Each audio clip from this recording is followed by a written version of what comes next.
Fala, minha galera, voltamos novamente e hoje vamos iniciar a nossa aula 1 da Lei Orgânica do município de Além Paraíba. Você que vai fazer o concurso de Além Paraíba em Minas Gerais, seu lugar é aqui com a gente, tá? Não esquece, se você está chegando agora no nosso canal de paraquedas, deixa aí o comentário se você gostar dessa aula, deixe também o seu like e se inscreva no canal para você receber as notificações quando a gente postar uma aula nova, beleza? A gente já postou a aula 1 aqui, galera, do Estatuto do Servidor. A gente vai postar outras aulas aqui da Lei Orgânica, do Estatuto do Servidor e do Estatuto do Magistério, tá? Então a gente vai postar essas aulas aí para vocês e já está pronto o nosso material, tá? O nosso material aqui, ó, com 23 questões comentadas do Estatuto do Magistério já estão prontas, tá? Você adquire aí através da Hotmart, eu vou deixar o link aqui na descrição.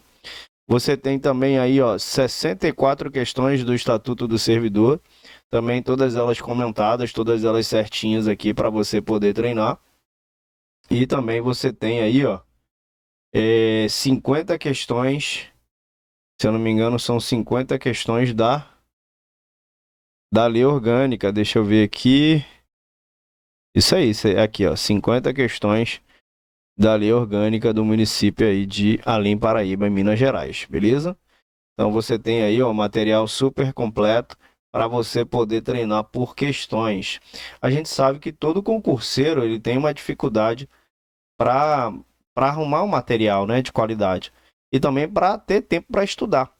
Então, o nosso mecanismo aqui, a nossa proposta é que você estude no menor tempo possível, né, até a prova, e também com uma capacidade de absorvimento absurdo.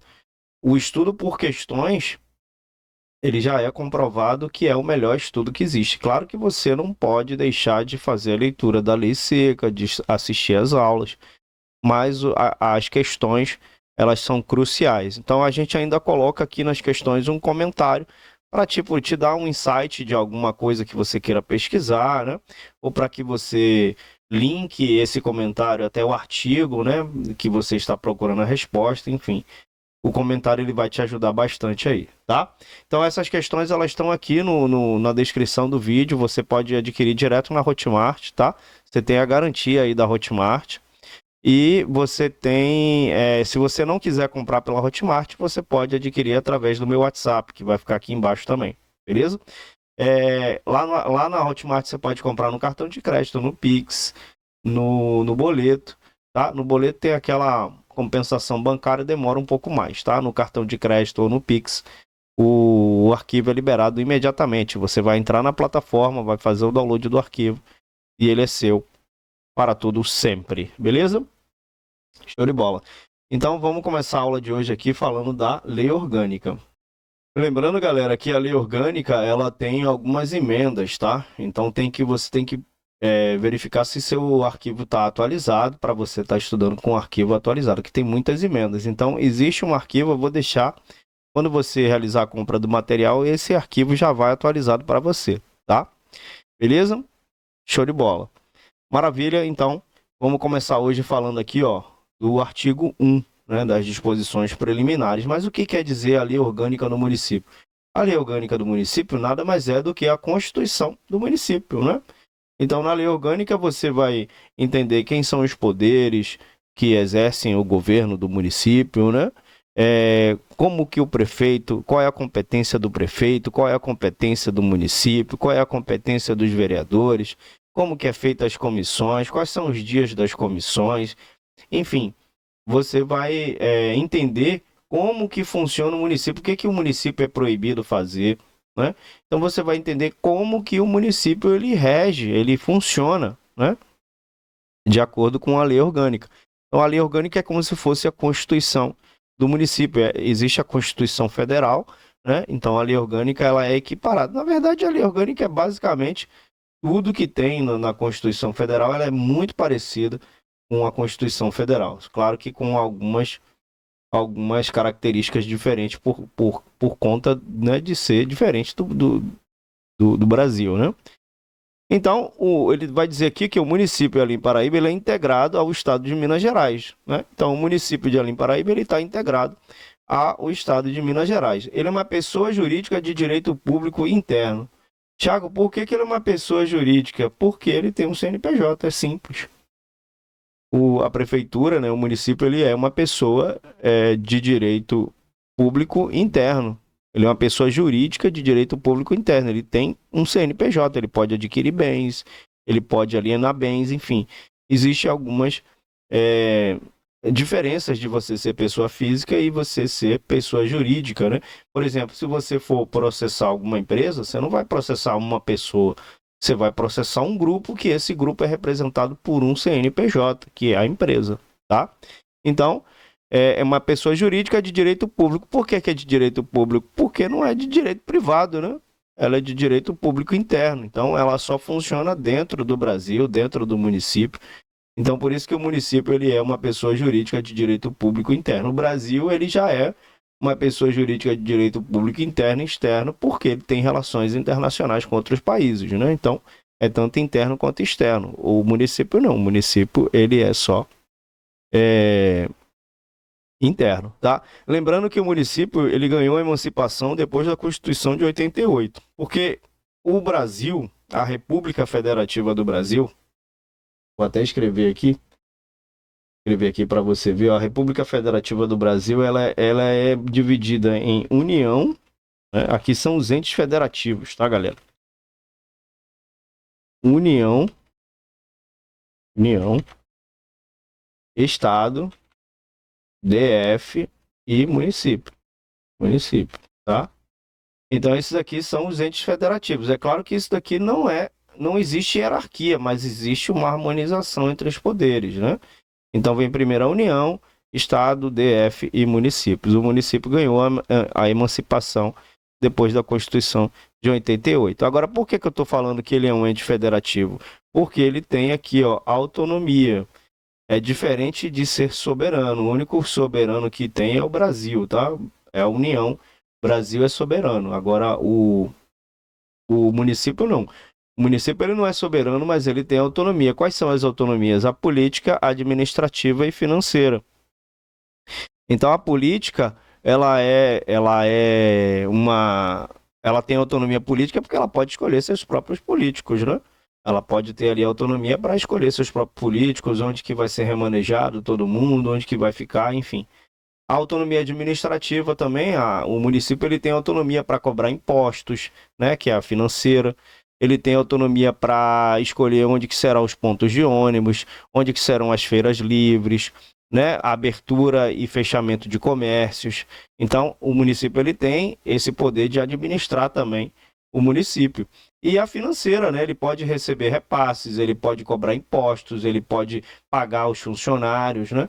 Então, ela tem autonomia financeira também, tá? Assim como todos os entes federativos têm autonomia, mas o único soberano é o Brasil, beleza? Ele rege-se por essa lei orgânica, claro, votada e aprovada por sua Câmara Municipal e demais leis que adotar, e os princípios estabelecidos nas Constituições Federal e Estadual, beleza? Aí ele vai falar aqui no artigo 2, são poderes do município, o legislativo e o executivo que trabalharão de formas independentes e harmônicas entre si. Ah, Tiago, por que que não tem o poder judiciário no município? Porque o poder judiciário não tem no município. É simples, é bem simples, né? O judiciário, ele não existe tribunal de justiça do município, né? O judiciário, eles descentralizam o poder. Porque imagine se tivesse em cada município um poder judiciário, imagine o custo que isso seria, né? Então, eles descentralizam o poder. O que existe são as comarcas, são os fóruns, né? Você pode ter acesso ao Ministério Público tranquilamente, mas não tem um poder específico judiciário do município, não tem tribunal de justiça do município. Então, quem que exerce, a gente vai até falar isso mais para frente, mas quem que exerce o poder legislativo é a Câmara Municipal. Meu Deus, municipal. Então, quem exerce o poder legislativo é a Câmara Municipal, são os vereadores, né, o presidente da Câmara, enfim. E quem exerce o poder executivo? O poder executivo é exercido pelo prefeito. Então, a Câmara, ela cria as leis, ela estabelece, né, ela ela cria as comissões, ela cria a mesa diretora para que seja debatido tudo que precisa ser feito. E o prefeito, ele basicamente, ele executa, né? Ele promulga, né? Ele dá a sanção, ele dá o aval de todas as propostas. Lembrando que a Câmara, ela fiscaliza o Poder Executivo, tá? Quem fiscaliza o Poder Executivo é o Poder Legislativo. O Poder Legislativo fiscaliza o Poder Executivo. Beleza? Então, só tem esses dois. Para você lembrar na hora da prova, aqui no próprio nome, vou até aproximar aqui para você ver melhor, no próprio nome aqui, ó. Não sei se você está conseguindo ver aí. Aqui, no próprio nome legislativo, vou marcar aqui para você ver. Tem um L aqui e tem um E aqui, ó. Tá vendo?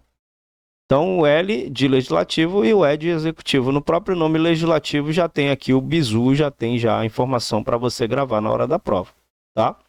Então, não existe poder judiciário por conta, né? Existe 5.500 municípios. Imagine o custo que seria para pagar advogado, juiz em 5.000 municípios, né? Seria muito custoso. Então, eles descentralizaram o poder centralizado é do Legislativo, que é a Câmara, e da Prefeitura, que é o prefeito, né? Do Executivo. Beleza? Então, eles vão trabalhar ali, ó, de forma formal, de forma independente e harmônica, né? Quer dizer, um não interfere no outro, mas eles vão trabalhar em harmonia, né? Para não virar também aí uma bagunça, beleza? Então, LE aqui é a dica para você lembrar que só tem legislativo e executivo, beleza? São símbolos do município, a sua bandeira, brasão e hino. Sempre lembre disso aqui, eu sempre crio um mnemônico também que eu gosto muito, é o HBB. HBB por quê? Porque parece HB20 no nome do carro. Então eu sempre crio esse mnemônico HBB, porque é hino, brasão e bandeira, né? Então eu sempre crio esse mnemônico. Agora, a bandeira, por que a bandeira? Porque a bandeira representa a cultura do local, tanto que ele fala que vai representar a sua cultura e história, né? Aí você vai perceber que, por exemplo, a bandeira do Brasil, o verde representa o verde, as florestas, né? O amarelo, as riquezas, enfim, tem uma representação cultural. O brasão geralmente é usado em documentos oficiais, né? Que é o brasão é como se fosse o símbolo, né? O logotipo do município, né? O brasão. E o hino também tem uma representatividade cultural e a história do município, né? Então, bandeira, brasão e hino. A banca vai colocar bandeira, brasão, hino e selo. Só quem tem selo é o Brasil, tá? Bandeira, igreja, já vi bandeira e logomarca e hino, enfim, só são 3. HBB, aí você também pode criar um mnemônico que você quiser, né?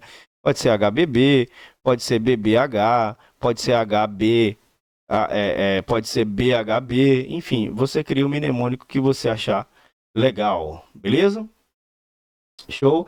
Galera, eu esqueci de falar, ó, segue a gente aqui, ó, nosso Instagram aqui, ó, só questões de concurso, segue a gente lá, tá? Eu até coloquei aqui e esqueci de falar, beleza? Então, ressalvados os casos previstos nessa lei orgânica, é vedado a qualquer dos poderes delegar atribuição a quem for investido na função de um deles exercer a do outro. Então, não dá, né? Não dá para exercer a função do executivo no legislativo e o legislativo no executivo, cada um no seu quadrado. Todas as coisas móveis, imóveis, direitos e ações que qualquer título pertença ao município constituem os seus bens.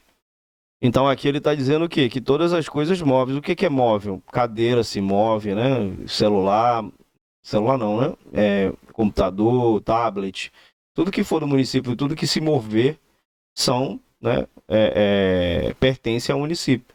E também tem os imóveis. Os imóveis é como o próprio nome diz, é aquilo que não se move, um terreno, um prédio público, enfim. De qualquer título pertence ao município, constitui seus bens. Aí também ele fala aqui, ó, dos direitos e ações, né? Que qualquer título de pertença, tá? A sede do município de Alim Paraíba dá-lhe o nome e tem categoria de cidade. Isso aqui, a sede do município de Alim Paraíba, dar-lhe o nome. Então, a sede do município fica na cidade. A sede fica na cidade. Mas para você entender mais ou menos, geralmente a cidade fica onde? A cidade de Alim Paraíba fica onde? Né? Em que local dentro do município a cidade fica, né? A gente não, às vezes confunde que às vezes a gente pensa que cidade e município é a mesma coisa, né? Então, cidade é uma coisa e município é outra. Município é uma divisão territorial, né, que tem ali trâmites administrativos, enfim. E a cidade é uma zona rural e urbana, né? Então é diferente.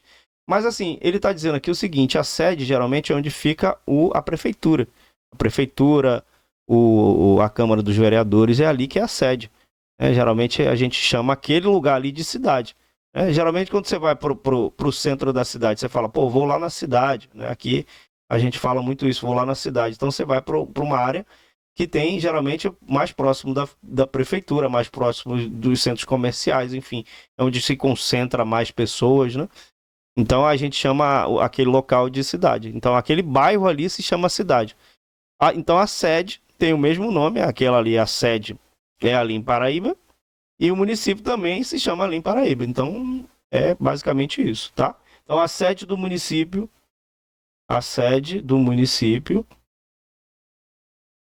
tem categoria de cidade, tá? Beleza. Divisão administrativa do município. Ele vai dizer aqui no artigo 15. Após consulta por plebiscito é uma forma de você exercer o seu... Porque a lei diz que o poder emana do povo, de forma indireta, através de representantes eleitos, e de forma direta. A forma direta, você pode votar uma lei, por exemplo.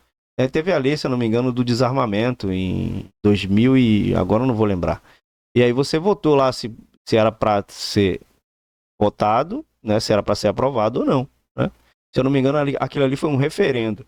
Referendo é quando a lei já foi aprovada e aí você vota para ver se veta essa aprovação. Né? E o plebiscito é antes da lei ser aprovada. Então, após consulta popular por plebiscito, a população diretamente interessada, o município para fins administrativos, poderá, por lei, criar, organizar e suprimir e fundir distritos. Quem faz isso é o município. Você vai ver, inclusive, isso nas competências privativas do município. Então, quem que cria um distrito? Um distrito é como se fosse um bairrozão, né? Quase um município, mas não é. Mas para criar um distrito precisa ter alguns critérios, né? Então, ele é criado por lei. Ele pode ser, para criar, se eu não me engano, tem que ter um número de população, uma escola, né, um posto policial, um posto de saúde. Ele vai falar aqui, a gente vai chegar lá. Mas para criar um distrito precisa ter esses critérios, né? Um cartório, enfim. Então, ele é criado por lei. O município cria, né? O município tem autonomia para legislar sobre assuntos de interesse local, que a gente vai ver nas competências privativas também. Então ele pode criar por lei, ele pode organizar o distrito, ele pode suprimir, ou seja, retirar o distrito, eliminar o distrito, e ele pode fundir. Então ele pode unir um distrito no outro e criar um distrito só, né? Então, para fins administrativos. Por que fins administrativos? Porque o município ele tem que se organizar de alguma forma. Imagine se o município não tivesse bairro, tivesse que responder por todo mundo, como é que você ia conseguir administrar, né? Então, é criado os bairros, as vilas, os distritos, e tudo isso para que seja administrado de uma forma, né? Tem Zona Sul, Zona Leste, Zona Oeste, enfim. Então é dividido dessa forma. Então, os distritos, observada a legislação estadual, o artigo 6 dessa lei orgânica, que a gente vai chegar lá agora. Aqui no parágrafo único, os distritos têm a função de descentralizar os serviços da administração municipal, possibilitando maior eficiência e controle por parte da população beneficiada. Artigo 6. A lei disporá sobre os requisitos para a criação de um distrito, que a gente estava falando agora. Na fixação das divisas distritais serão observadas as seguintes normas. Tanto quanto possível serão evitadas formas assimétricas, estrangulamentos e alongamentos exagerados. Né? Então aqui, ó, formas assimétricas significa que a forma tem que ter uma simetria, né? Tem que ter, né, nas divisas distritais. Dá-se preferência para delimitação às linhas naturais facilmente identificáveis, né? Rios, montanhas, enfim. Na existência de linhas naturais, utiliza-se a linha reta, cujos extremos pontos naturais ou não sejam facilmente identificáveis e tenham condições de fixidez. É vedada a interrupção de continuidade territorial do município ou distrito de origem, né? Parágrafo único. As divisas distritais serão descritas trecho a trecho, salvo para evitar duplicidade nos trechos que coincidirem com os limites municipais. Aí ele vai dizer aqui, ó, na sede do distrito, com a presença do juiz de direito da comarca, né? Que aqui a gente está falando da comarca, né?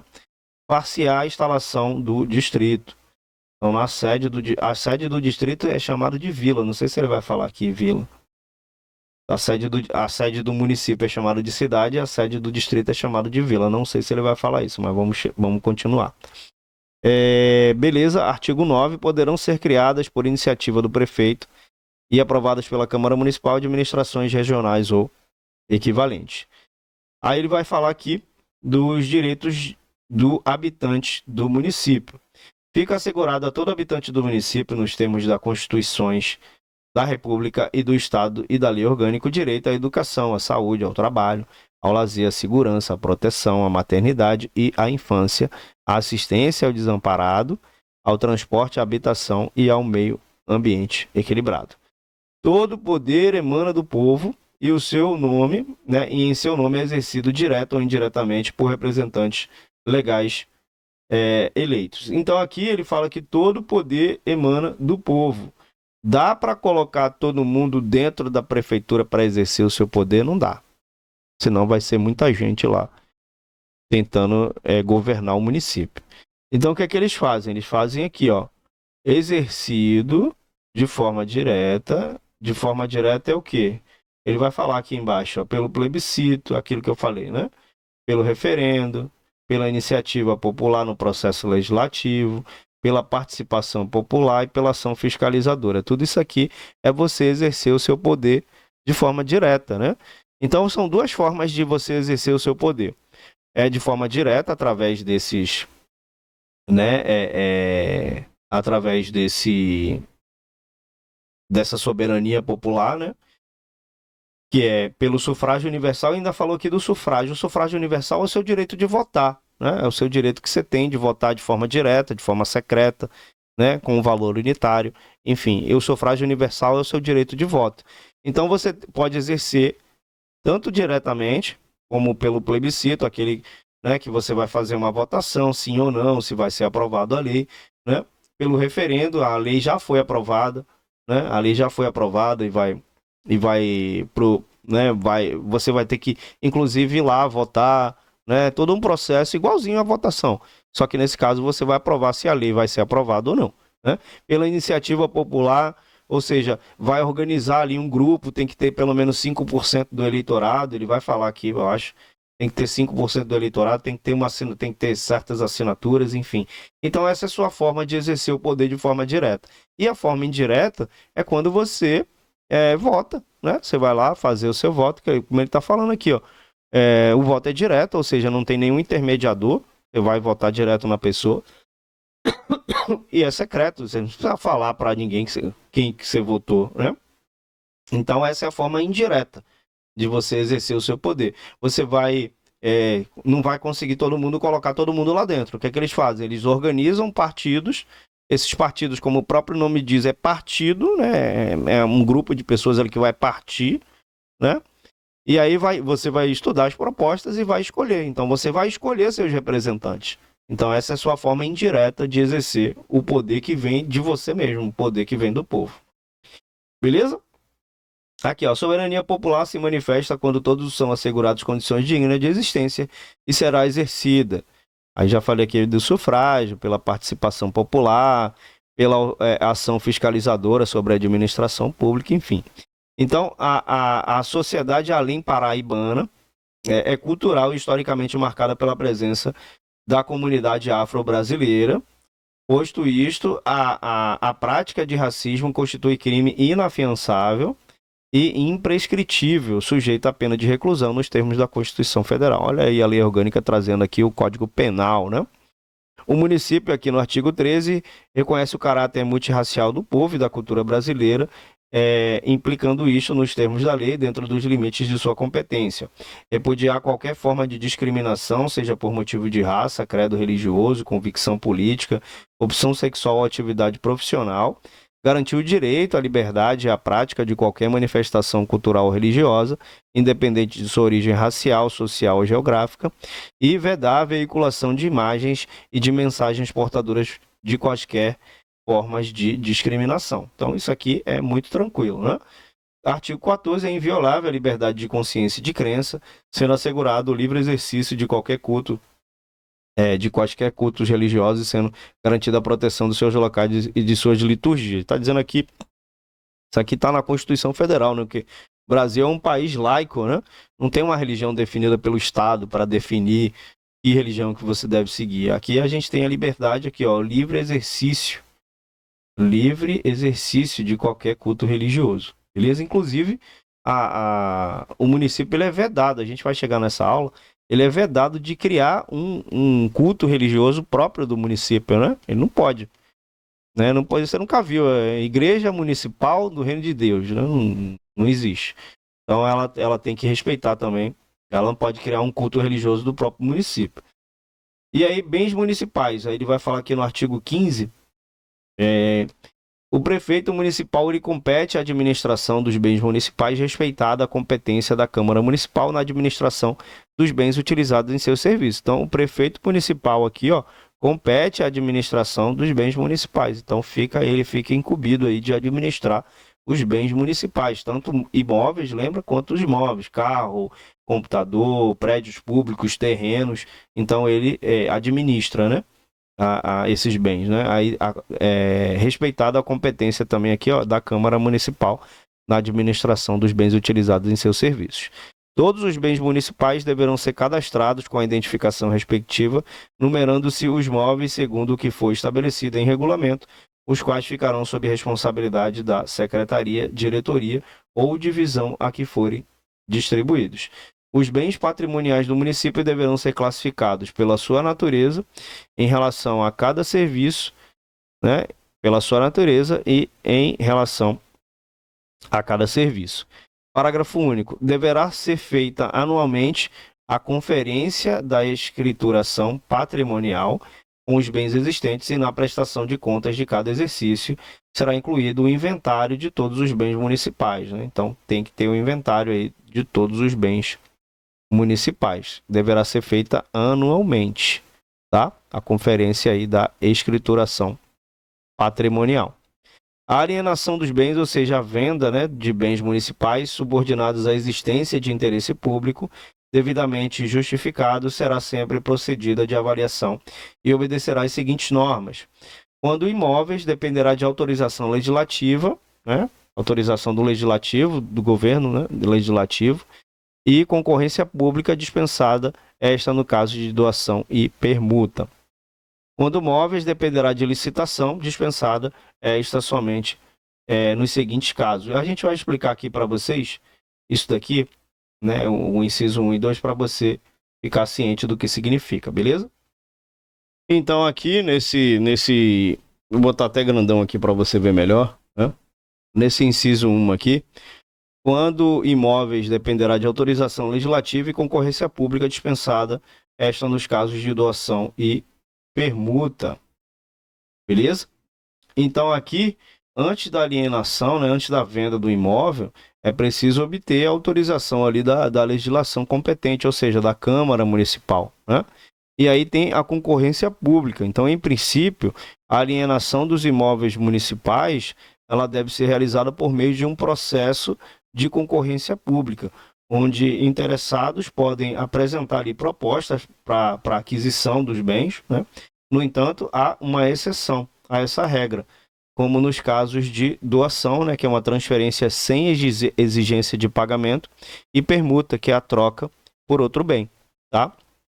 Aqui no 2, quando móveis dependerá de licitação, dispensada esta somente nos seguintes casos: doação, que é permitida exclusivamente para fins de interesse social, permuta e venda de ações que poderão ser negociadas em bolsa. Então, a doação de bens imóveis ela é permitida apenas para fins de interesse, né?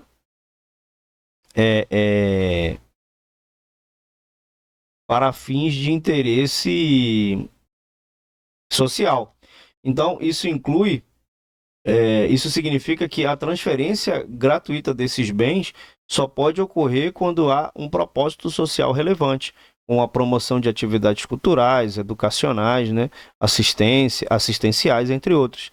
A permuta, assim como nos casos de imóveis, a permuta de bens móveis é uma exceção à necessidade de licitação. Isso implica que a troca de um bem móvel por outro pode ser realizada sem a realização de um processo de licitação formal. E a venda das ações. A alienação de ações de empresas municipais ou de participação do município em empresas privadas pode ser feita sem a necessidade de licitação. Essas ações podem ser negociadas em bolsas de valores, seguindo as regulamentações aplicáveis. Beleza? Show de bola. Aí ele vai dizer aqui, ó, o município, preferentemente a venda ou doação de seus bens imóveis, outorgará a concessão de direito real de uso mediante prévia autorização legislativa e concorrência pública. Então, vamos explicar isso daqui para vocês não ficarem com nenhuma dúvida, beleza? Então, em vez de alienar, né, vender ou doar o bem de forma definitiva, o município ele vai conceder o direito de uso desses imóveis a terceiros. Então, isso significa que outras partes terão permissão para usar e usufruir desses imóveis, mas o município manterá a propriedade legal e o controle sobre eles. Beleza? Então, antes de conceder o direito real de uso de seus bens imóveis, o município deve obter autorização da legislação competente, ou seja, da Câmara, né, ou órgão legislativo equivalente. Então, além disso, o processo de concessão deve ser realizado por meio de um processo de concorrência pública, onde interessados podem apresentar propostas para obter direitos de uso de imóveis. Então, essa abordagem aqui, ela visa garantir que a disposição dos bens imóveis municipais seja feita de forma transparente, né, de forma legal e com a devida consideração pelos interesses públicos envolvidos.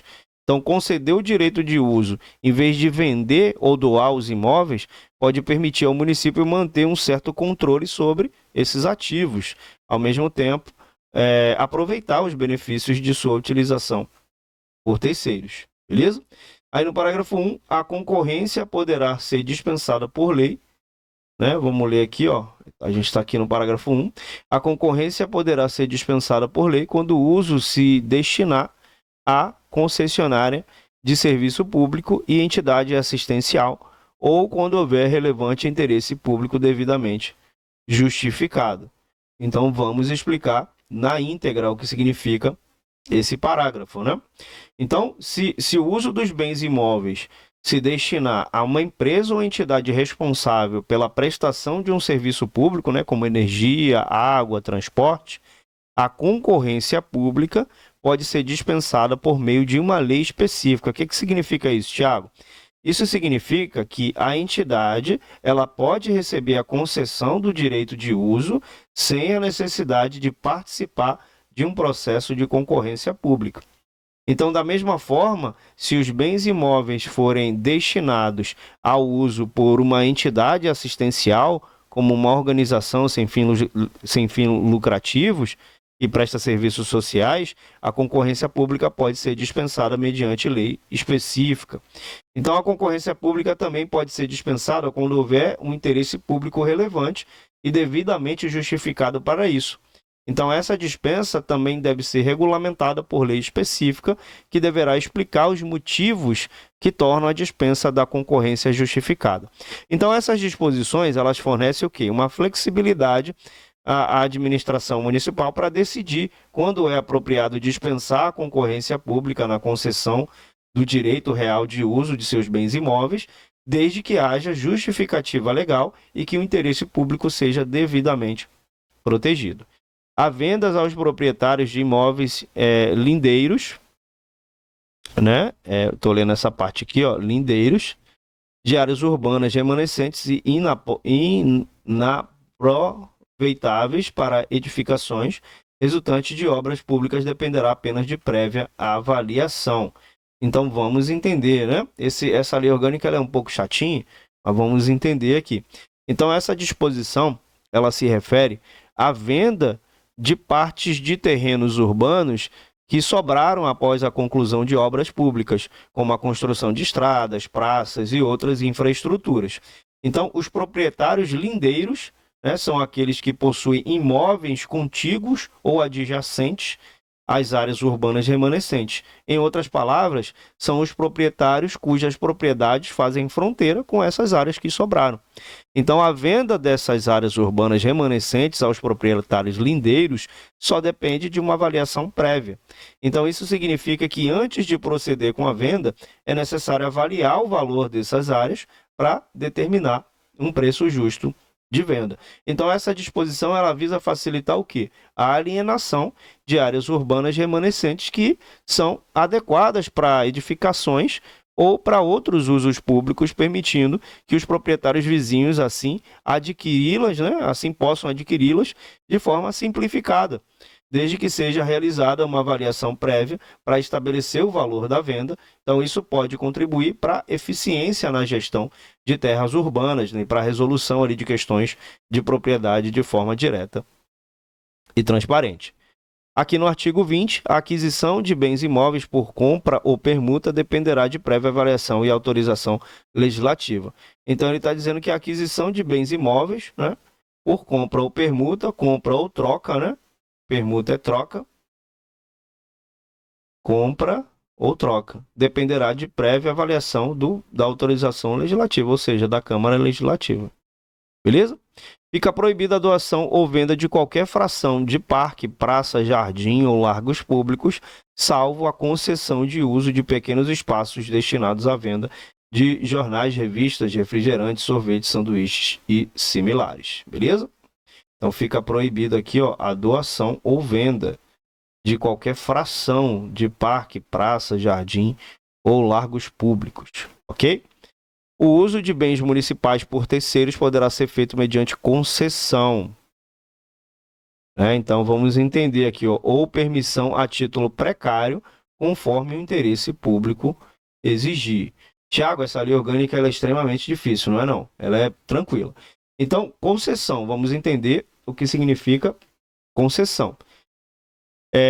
Assim, terceiros podem utilizar os bens municipais por meio de concessão. O que isso significa? Que a administração municipal ela pode conceder a esses terceiros o direito de usar o bem por um período determinado, mediante condições estabelecidas. Por exemplo, uma empresa pode obter uma concessão para operar um parque municipal, ok?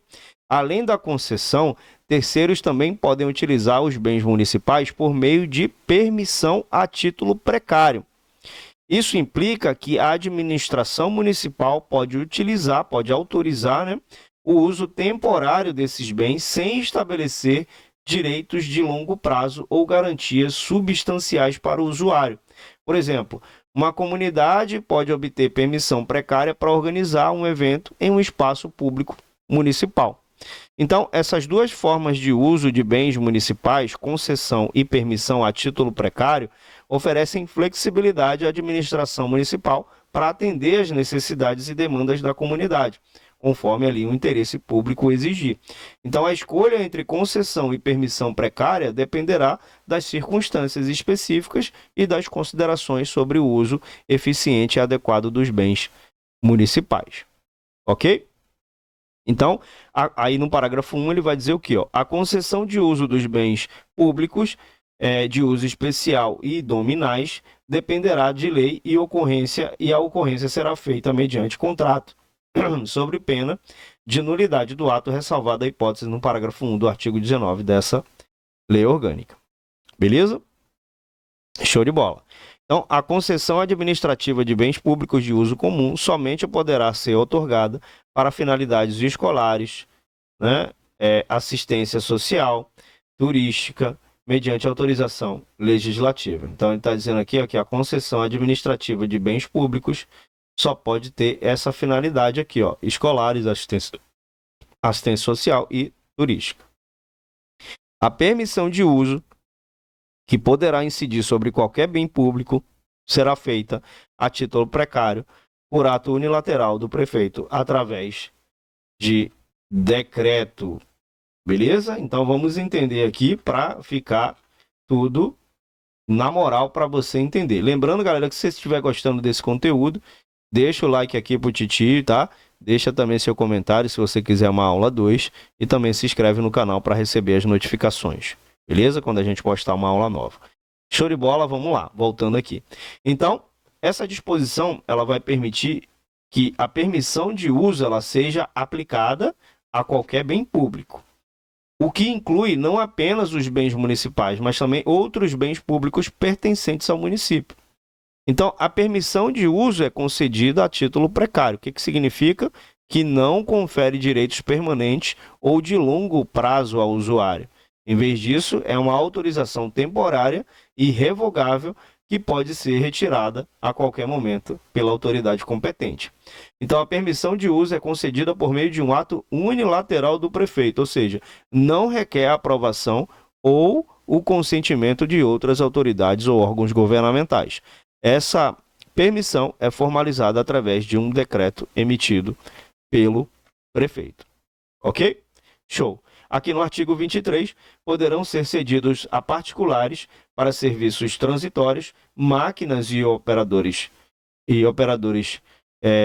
da prefeitura, desde que não haja prejuízo para os trabalhos do município e ao interessado recolha previamente a remuneração arbitrada e assine termo de responsabilidade pela conservação e devolução do bem cedido. Então pode aqui, ó, pode ser concedido a particulares para serviços transitórios, né? Ou seja, serviços temporários, máquinas e operadores da prefeitura. Beleza? Desde que não haja aqui, ó, prejuízo para os trabalhos do município e o interessado recolha previamente, né, cuide bem ali do maquinário. A utilização e administração dos bens públicos de uso especial, como mercados, matadouros, estações, recintos de espetáculos e campos e quadras de esporte, serão feitas na forma da lei e regulamento respectivo. Beleza? Aí a gente vai chegar aqui numa parte que a gente vai falar aqui das competências do município. Essa aula, galera, eu vou deixar para a aula 2, porque essa aula ela é muito extensa, ela tem que ter uma aula só para ela, para a gente falar aqui quais são as competências do município. Deixa eu ver aqui se ele vai mostrar assim, ele vai mostrar assim, tá? Então é uma aula que tem que ser exclusiva para ela, para a gente conseguir ir destrinchando, porque são muitas competências, galera. Olha isso aqui, ó. Aqui, ó, compete é uma competência privativa do município, ou seja, só o município pode fazer. Olha só quantas tem. 20, 30, 39, quase 40, tá? Então, assim, a gente tem que ler todas, não tem jeito. Tem que ler todas, só que eu vou ler te passando um bizu, te passando dicas de como você vai identificar as competências privativas e as competências comuns, que vem logo aqui abaixo. A competência comum é de todo mundo, ó, município, estado e união. É uma competência de todos. E eu acho que só são 10. Deixa eu ver se essa aqui é 10. Ó, essa aqui já tem 13, 12, tá? Então, essa aqui tem 12. A competência privativa tem 39. Então, assim, como é que você vai conseguir? Na prova, ela vai perguntar assim, é uma competência privativa do município, exceto. Toda prova vai perguntar isso. Toda prova cai isso, não tem jeito. Isso aqui vai cair na sua prova, eu tenho certeza que vai cair, tá? Então, ela vai perguntar, é competência privativa do município, exceto. E aí, como é que você vai saber? Tem 39, como é que você vai conseguir gravar? Aí, a gente vai te passar aqui um bizu, vai te passar uma dica legal para você conseguir diferenciar a competência privativa da competência comum, beleza? Então eu vou deixar essa aula para a próxima. Os nossos materiais já estão aqui embaixo disponíveis, tá? Além desses materiais que eu falei, você ainda tem 300 questões para a área de legislação educacional, para você que vai fazer concurso de professor. Tem 50 questões da BNCC, tem 50 questões da DCN, 50 questões da LDB, 50 questões do ECA. Eu vou deixar um pacote com 300 questões só de legislação municipal. Todas elas também comentadas e com gabarito. Vai ficar aqui na descrição. Você pode também comprar direto na Hotmart, com todos os benefícios, né, com toda a segurança. Pode comprar direto por lá, beleza? Mais alguma coisa? Não, né? Não esquece de deixar o like, o comentário e se inscreve no canal. Muito obrigado pela atenção de todos, aquele abraço e tchau.